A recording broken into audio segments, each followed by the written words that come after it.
Hello students. So today we are going to start this topic, that is temperature and its measurement. So this is the part of chapter heat and its effect, and later on in this video we are going to discuss about the device that is known as thermometer. So starting this topic, so as you can see, these four words: hot, cool, cold and warm. These are the words which we normally use to describe the property of any fluid or substance by the help of our feeling or sensation. Now, if you touch the tap water, so you normally say that this tap water is cool. Same time, if you are going to freeze this water in the form of ice, so you will say this ice or this icy water is cold, very cold. So again, you are describing your feeling toward that particular object. Similarly, if you are going to heat this tap water, you will say that the water is warm, or sometimes you may use this word lukewarm. So again, you are telling the condition on the basis of your feeling, on the basis of your touch, or on the basis of your sensation. Now again, if you are going to heat that liquid or water little bit more till it's boiling, so you will say this water is hot. So again, you are using your sensation to describe its property. Now let us do an activity. So you can take 3 tumblers. In one you can have cold water, which is, because of ice, you can see you can put ice into it to make it cold. And in the second tumbler or bowl you can take hot water, not that much hot, so because you have to put your hand inside it. And third one is the normal water, that is the tap water. So you are having 3 bowls. Now what you can do, you can dip your left hand into the cold water and right hand into the hot water for half a minute. Now what you will have to do, you have to take out your hand and put simultaneously your hands into the tap water, that is the third bowl. Now what you will feel, so you will feel that your left hand, which is there in the cold water, that your left hand is going to feel the sensation that tap water is warm, whereas your right hand will feel the sensation that the tap water is cool. So again, it is just the sensation. So what we can say, these words cold, cool, warm, hot, these are the relative terms.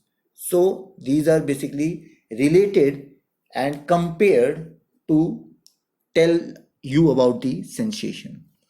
Now the thing is, these terms are not going to describe you or tell you how much hot a particular object is, or how much hot or cold a particular object is. So this is the confusion. Now the thing is, we feel hot because heat energy flow from hot object to our hand. Remember, if you are going to touch the tea cup or tea plate, so what you will feel, it is hot because the heat is transferring in your body from the teacup. Same time, if you are going to touch the ice, if you can place the ice into your hand, so you feel it cold. Why? Because heat is moving out from your body and going to the ice. So that is why you are feeling cold. Now the thing is, so by feeling we can say that one object is hotter than the other. So it is all feeling. But how much? So we are not sure about this. So therefore, we need to know the degree of hotness or the coldness of a body. Thus, the degree of hotness or coldness of a body is called its temperature. So temperature can be defined as the quantity by which we can compare the hotness or coldness of body. The hotter a substance, the higher is its temperature. So the temperature is that particular unit which is going to tell us about the how much hotness is there or how much coldness is there in that particular body. So this temperature is basically measured in three scales. One is Celsius scale, second is Fahrenheit scale, and third one is the Kelvin scale. So as per your syllabus, although we are not using Kelvin scale in normal level, so we are going to discuss about the Celsius and Fahrenheit scales. Okay, let us start with the Celsius scale. So Celsius scale is going to tell us the temperature in the degree Celsius. So temperature on this scale is basically measured in degree Celsius. And on this scale, remember, this is very important point, we take the temperature at which pure water freezes at sea level to be 0 degree. This is called lower fixed point. So remember, in the Celsius scale, we take it at 0 degree Celsius as lower fixed point. So this 0 degree Celsius is that point where the water is pure water, basically pure water freezes at sea level. So that is taken as 0 degree Celsius, and this is called as lower fixed point in the Celsius scale.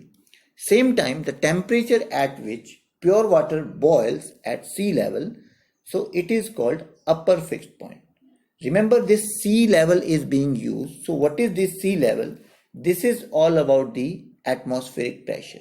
So generally at sea level, we consider this atmospheric pressure as 1 atmospheric pressure. So that is the unit of atmospheric pressure. That is the pressure created by the atmosphere. So when we go high in the altitude, so remember, this atmospheric pressure is going to change. Similarly, if we going down bottom into the sea, again this atmospheric pressure is going to change. So remember, and what we have to keep in mind, so at sea level, we generally take this, or we generally count it as 1 atmospheric pressure.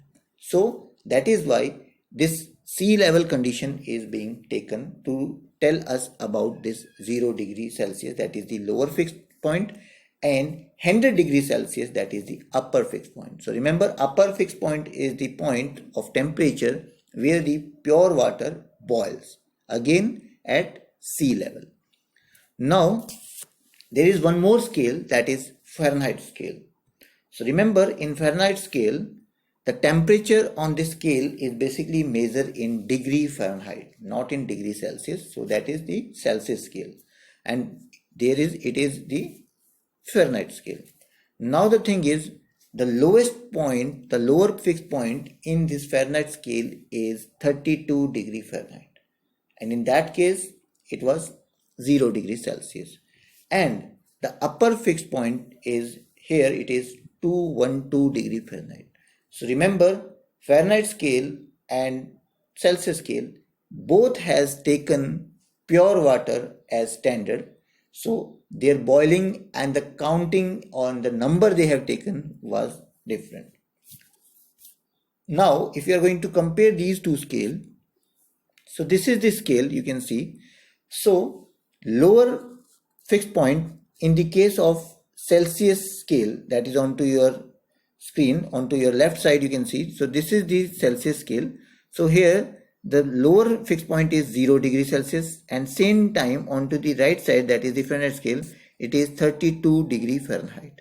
So both this temperature is basically the temperature at which water, that is pure water, is going to freeze into ice. So this is basically the freezing point. Same time, the boiling, the water where water get boiled is boiling point. So in Celsius scale, it is upper fixed point, which is 100 degrees Celsius, and here it is 212 degree Fahrenheit in the case of Fahrenheit scale. So this is the comparison between two, Celsius and Fahrenheit scale. Now if we are going to convert the degree Celsius into degree Fahrenheit, or from degree Fahrenheit to the degree Celsius, so it can be written like this. So 0 degree Celsius is, you know very well, it is equal to 32 degree Fahrenheit, whereas 100 degree Celsius is equal to 200 degree Fahrenheit, as we have seen in the previous slide. Now, the interval of 100 you can see there is an interval of 100. If you can see, the difference is 100 in degree scale, and here the difference is 180 in the Fahrenheit scale.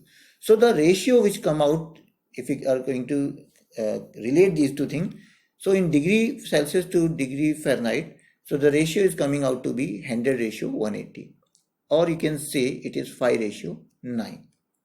Now, to convert the degree Celsius to degree Fahrenheit, we can use this formula. So if you are having degree Celsius, so you can convert it into the degree Fahrenheit by applying this formula. Now here you can see Fahrenheit is F, so you can simply put 9 upon 5 multiply by C plus 32. So you have to add this, you have to replace this C with the temperature in degree Celsius. For example, it may be anything you want to take, so we can do this in our worksheet part also. Let's suppose it is 10 degrees Celsius. Let's suppose it is 10 degrees Celsius. Now putting this value of C here, so if you do the calculation, 9 upon 5 multiplied by 10 bracket close plus 32. So in degree Fahrenheit, if you are going to convert it, so you will get the temperature. If you are going to solve it, obviously you will get 18 plus 32. So 18 plus 32, it will become 50 degree Fahrenheit. So by doing this, you can convert the degree Celsius into degree Fahrenheit. Same time, you can convert the degree Fahrenheit to the degree Celsius. So here the formula is little bit changed. You can rearrange this thing from rearrange this thing. So ultimately you will get this formula, that is C is equal to 5 upon 9 then F minus 32. So if you are going to use this, let's suppose if you are having the Fahrenheit temperature, that is 50 degree Fahrenheit. So if you are going to put this value, so 50 minus 32, so what you will get in this situation, 50 minus 32, it is 18, and here it is 5 upon 9, as you can see it is. So here it is 5 upon 9. So what you have to do is simply you have to rearrange this. So 18 divided by 5 multiplied by 5 upon 9. So it is going to give you the 10 degrees Celsius. So this way you can convert this degree scales into Fahrenheit and into Celsius. Now let us start with the next topic, that is measuring temperature. How we can measure the temperature. So we are having some instrument for this. We are having some device for measuring temperature, and this device or instrument used to measure the temperature, it is called thermometer. And remember, thermometer basically work upon the principle, that is expansion of liquid by heating. So the liquid which we take generally in the thermometer, it may be mercury. Most of the time it is mercury metal. Remember, mercury is a metal which is in liquid form. And yes, we can take alcohol or an other solvent also, but most of the time it is mercury. So mercury will expand on heating. That is the principle which we use in thermometers. Now the thing is, there are two types of thermometers. One is laboratory thermometer and second is clinical thermometer.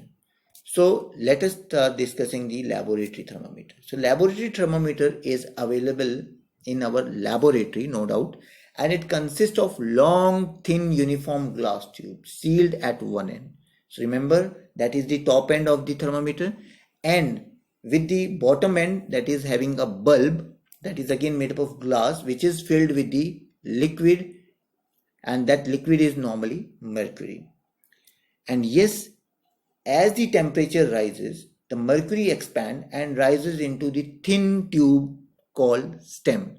So stem part is there, bulb part is there. There are two parts of the thermometer. So I am going to show you the slide, next slide. So the stem is marked in normally in two forms, in degree Celsius onto the left side and degree Fahrenheit onto the right side. It may be different also. So degree Celsius or degree Fahrenheit, both this unit is used to describe the temperature. So the height of liquid in the stem, that is mercury, will give us the reading of the temperature. Now look at this picture. So here you can see, So this part you can see, this is the bottom end which is having bulb, that is glass bulb which is having mercury, and this is the stem part. So above this bulb, this part, whole part is stem part, and inside this stem you can see fine capillary is there, fine glass tube is present. You can see this is known as capillary tube. You can see this picture little bit in enlarged form. So this is the capillary tube inside the thermometer, and yes, this is the upper end of the thermometer. So this whole structure is made up of glass. Now what I have told you in the beginning, that there are two points. One is known as lower fixed point, that is here you can see, normally it is 0 degree Celsius or 32 degree Fahrenheit, and here it is upper fixed point, that is 100 degree Celsius or 212 degree Fahrenheit. Now the thing is, the normal range used in laboratory thermometer is from minus 10 degree Celsius to 110 degree Celsius. Remember, this is the range of normally available thermometers. So they can tell us the temperature right from the minus 10 degree Celsius to 110 degree Celsius. And remember, there are some marking onto this, and the bigger mark normally read 1 degree Celsius. As you can see, there are markings onto the thermometers. So these are the markings. You can see these are the big markings, and normally it is having a difference of 1 degree. Let's suppose this is 21, so this is 22, like this, and each big mark is having 5 small divisions. These small division reads 1 by 5 of degree. So that means 1 degree divided by 5, it will give you 0.2 degree. So every small division is going to tell us about the 0.2 degree Celsius. So like this. So this way we can read the reading. Now there are some precautions that we have to keep in mind while operating or while using laboratory thermometers. So these are like, the thermometer used should be used before and after. We should wash it with the water. So after using it or before using it, we should wash it. Otherwise it may happen, the reading may change because of some chemical. And yes, a thermometer is made up of glass, so we have to handle it very carefully. Same time, the bulb part, we should not touch it from the bulb part while taking the reading of the any substance. Now the thing is, there are some other precautions also, that we have to keep the thermometer upright, not tilted. As you can see, we have used a thermometer stand like here. So this should be straight in position. And when we are going to place the thermometer into any substance, it should be fully dipped into this substance. And yes, the bulb of thermometer should not touch any side of the container in which it is placed. So the first picture is going to tell you how we have to place the thermometer when we are going to take the temperature. Same time, precautions should be taken to when we are going to read the reading. So the eye, the thermometer height, the height of the mercury, the level of the mercury, the upper level should be in same level of the eye. I mean, we have to place our eye or thermometer in front of our eye to take the reading. So these type of precautions we have to take. Moving on to the second type of thermometer, that is clinical thermometer. So it is used to check our body temperature. So the body normal temperature is 37 degree Celsius, or it may be 98.6 degree Fahrenheit. So both are same. So now the thing is, in clinical thermometer, there is slight change, that is the slight bend, which is known as kink. Sometimes it is known as kink, or sometimes it is also called as constriction.